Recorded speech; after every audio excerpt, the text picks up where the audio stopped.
السلام علیکم ورحمۃ اللہ وبرکاتہ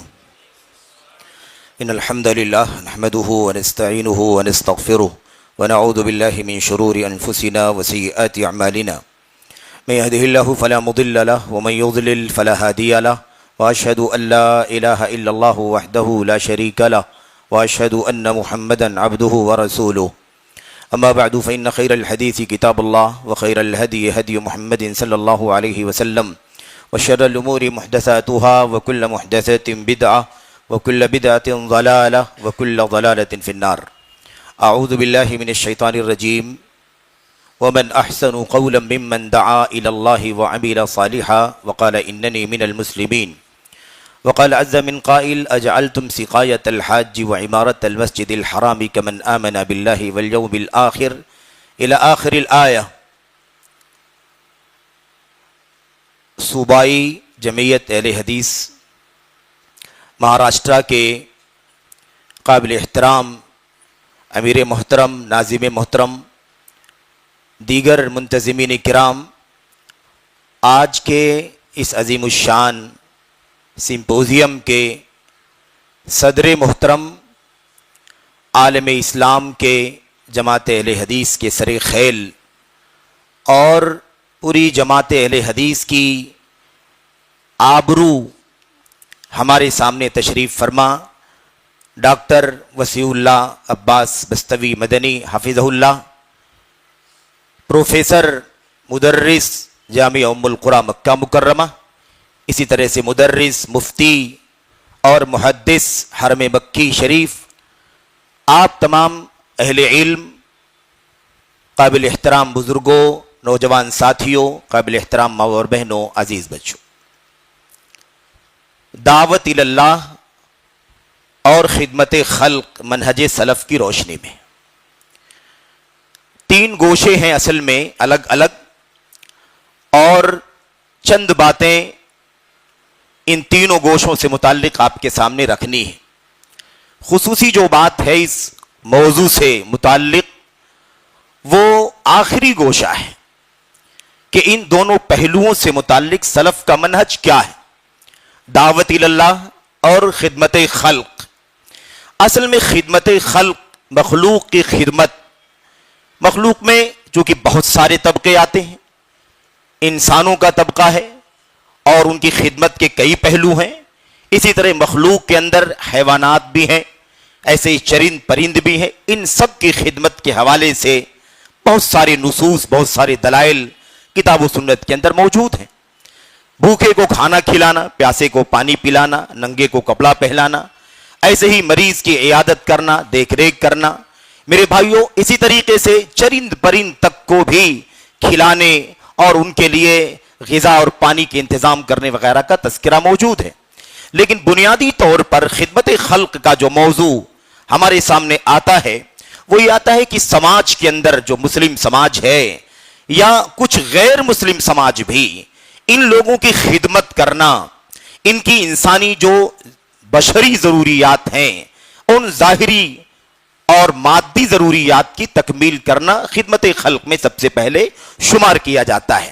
یعنی مثال کے طور پر معیشت کی کمزوری ہے، غربت ہے، فقر ہے، محتاجگی ہے، اس اعتبار سے ان کے کھانے پینے کا انتظام، ان کی تعلیم و تربیت کا انتظام، اسی طریقے سے ان کے کپڑے کا انتظام، اسی طریقے سے ان کے گھر، دکان، مکان میں تعاون کرنا وغیرہ، اس طرح کی جو چیزیں ہیں وہ یہاں خصوصی طور پر مراد ہیں۔ ورنہ خدمت خلق میں، انسانوں کی خدمت میں، جنوں کی خدمت میں سب سے پہلا کام جو آتا ہے وہ حقیقت میں اللہ تبارک و تعالیٰ کی دعوت توحید اور سنت کا کام آتا ہے۔ لیکن چونکہ عام طور پر اصطلاح کے اعتبار سے اسے الگ کر دیا جاتا ہے، خدمت خلق جب کہا جاتا ہے تو عام طور پر اس پہلو سے ہٹ کر جو عام طور پر بشری تقاضے، انسانی زندگی کی جو ظاہری ضروریات ہوتی ہیں اسے مراد لیا جاتا ہے۔ میرے بھائیوں قرآن کریم کی آیات میں بھی، نبی کریم صلی اللہ علیہ وسلم کے احادیث میں بھی خدمت خلق کے حوالے سے بہت سارے دلائل، بہت سارے نصوص موجود ہیں، اور اس میں داخل چونکہ نہیں ہونا ہے، اللہ تبارک و تعالیٰ فرماتا ہے یا ایھا الذین آمنوا ارکعوا واسجدوا واعبدوا ربکم وافعلوا الخیر لعلکم تفلحون۔ اللہ تبارک و تعالیٰ نے فرمایا اے ایمان والو،